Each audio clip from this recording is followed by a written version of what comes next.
Bismillahirrahmanirrahim. Assalamualaikum warahmatullahi wabarakatuh. Alhamdulillah teman-teman sekalian, pada kesempatan kali ini kami dari kelompok 9 akan mempresentasikan hasil diskusi kami.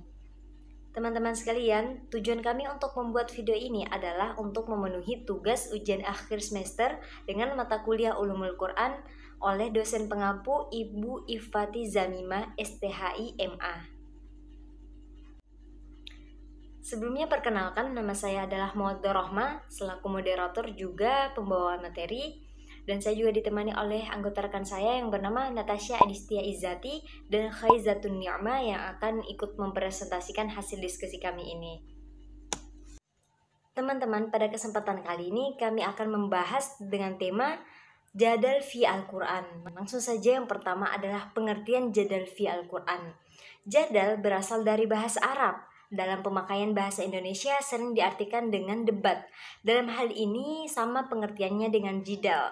Dan jidal adalah bertukar pikiran dengan cara bersaing atau berlomba untuk mengalahkan lawan.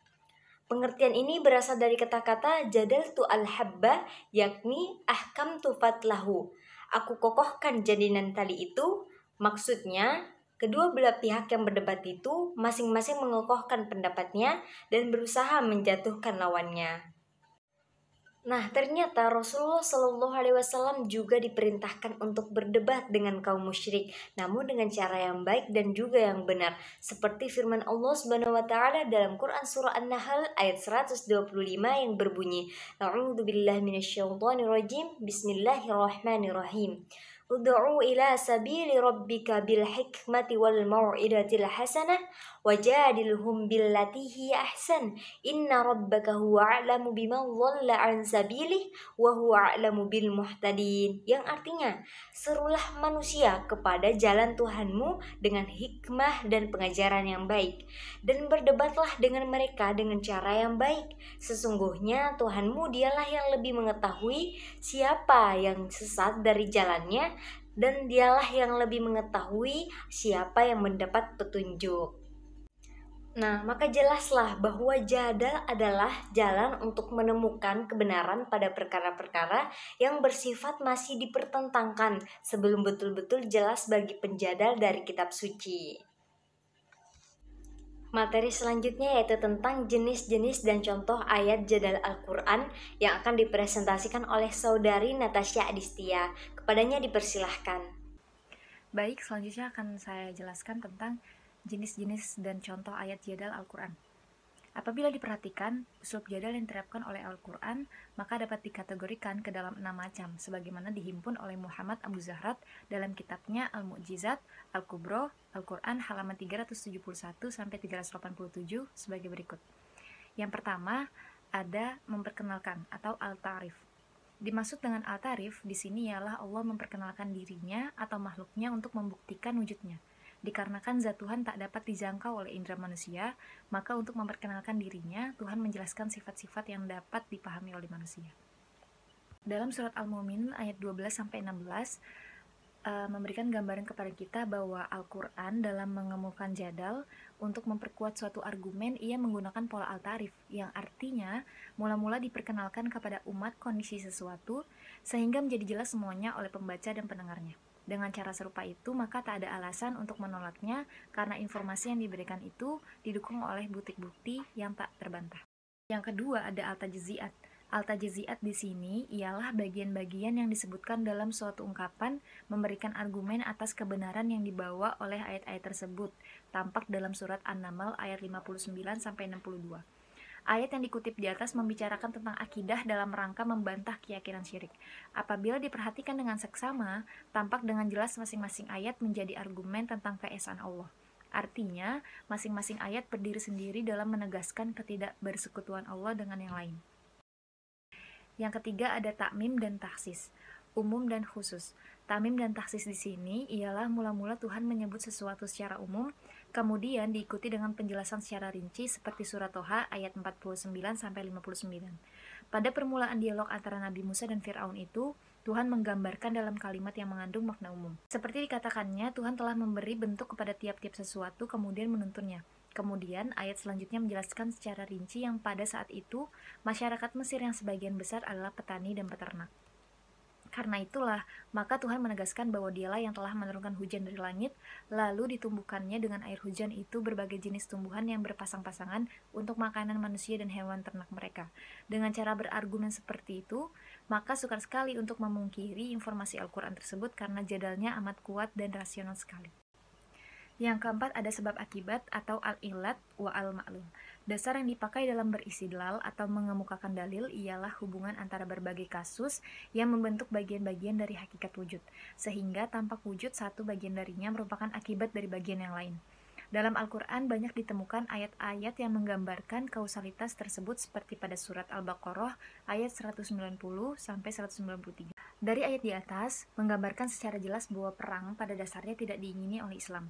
Akan tetapi, jika kondisi memaksa, maka mau tidak mau perang perlu dilaksanakan. Misalnya, mereka diperangi oleh orang-orang kafir atau mereka diganggu, dianiaya, diintimidasi, diteror, dan sebagainya.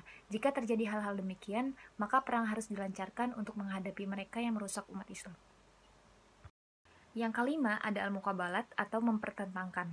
Al-muqabalat di sini ialah mempertentangkan dua hal yang salah satu di antaranya mempunyai efek yang lebih besar wujudnya dibanding yang lain seperti pertentangan antara Allah dengan berhala-berhala yang disembah oleh kaum musyrik. Bentuk jadal serupa ini banyak dijumpai dalam Al-Quran antara lain pada surat An-Nahl ayat 17 yang artinya sebagai berikut.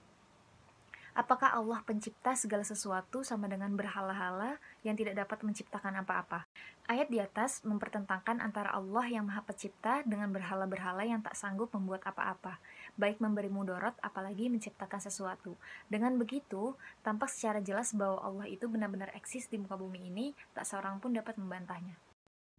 Terima kasih kepada Saudari Natasha Adistia yang sudah mempresentasikan. Selanjutnya yaitu pembacaan materi oleh Saudari Khaizatun Nikmah. Kepadanya dipersilahkan. Baik, terima kasih kepada moderator Saudari Mawadah Warohmah yang sudah mempersilahkan. Di sini saya Haizatun Nikmah akan melanjutkan presentasi masih mengenai jenis-jenis jadal fi Al-Quran, yaitu poin yang keenam adalah tamsil, mengemukakan perumpamaan.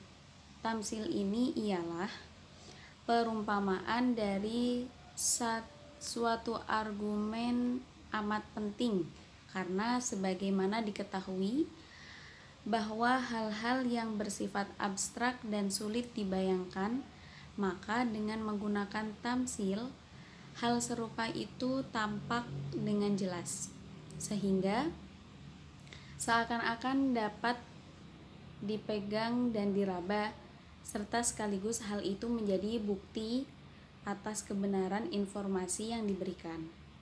Dalam Al-Quran, banyak mengungkapkan tamsil seperti yang terdapat pada surat Al-Baqarah ayat 259. Tanpa berpikir panjang, tampak perumpamaan yang dibuat Allah itu betul-betul sangat tepat untuk menggambarkan adanya kebangkitan kelak di akhirat. Sebelum itu terjadi, ketika hidup di dunia, peristiwa itu diperlihatkan Tuhan kepada manusia, kisah yang benar-benar terjadi. Bahkan, kisah itu populer sekali di negeri Arab, terutama di kalangan Yahudi. Mereka mengenalnya dengan kisah Uzair. Selanjutnya, poin C, yaitu urgensi mempelajari jadal fi Al-Quran. Setelah menjelaskan bagaimana Al-Quran memberikan aturan-aturan dalam perdebatan yang diperbolehkan, perlu kita ketahui urgensi dari jadal fi Al-Quran. Mengapa Al-Quran itu membantah argumen-argumen orang-orang kafir dan musyrik? Di antara urgensinya adalah yang pertama, karena Al-Quran turun di tengah-tengah bangsa Arab dan menggunakan bahasa mereka, maka Al-Quran berargumen sebagaimana argumen-argumen mereka, sehingga mereka jelas atas persoalan-persoalan yang dibicarakan. Yang kedua, karena fitrahnya manusia yang suci akan selalu menerima hal-hal yang pasti dan rasional sebagaimana yang mereka lihat dan mereka rasakan, dan bukan angan-angan yang tiada batas. Terima kasih. Saya kembalikan kepada moderator. Baik, terima kasih kepada saudari Khaizatun Nikmah yang sudah ikut mempresentasikannya.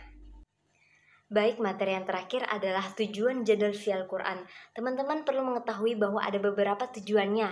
Di antara lain yang pertama, sebagai jawaban atau untuk mengungkapkan kehendak Allah dalam rangka penetapan dan pembenaran akidah dan kaidah syariah dari persoalan-persoalan yang dibawa dan dihadapi para rasul, nabi, dan orang-orang soleh. Dan yang kedua ada sebagai layanan dialog bagi kalangan yang memang benar-benar ingin tahu, ingin mengkaji sesuatu persoalan secara nalar yang rasional atau melalui ibarat maupun melalui doa.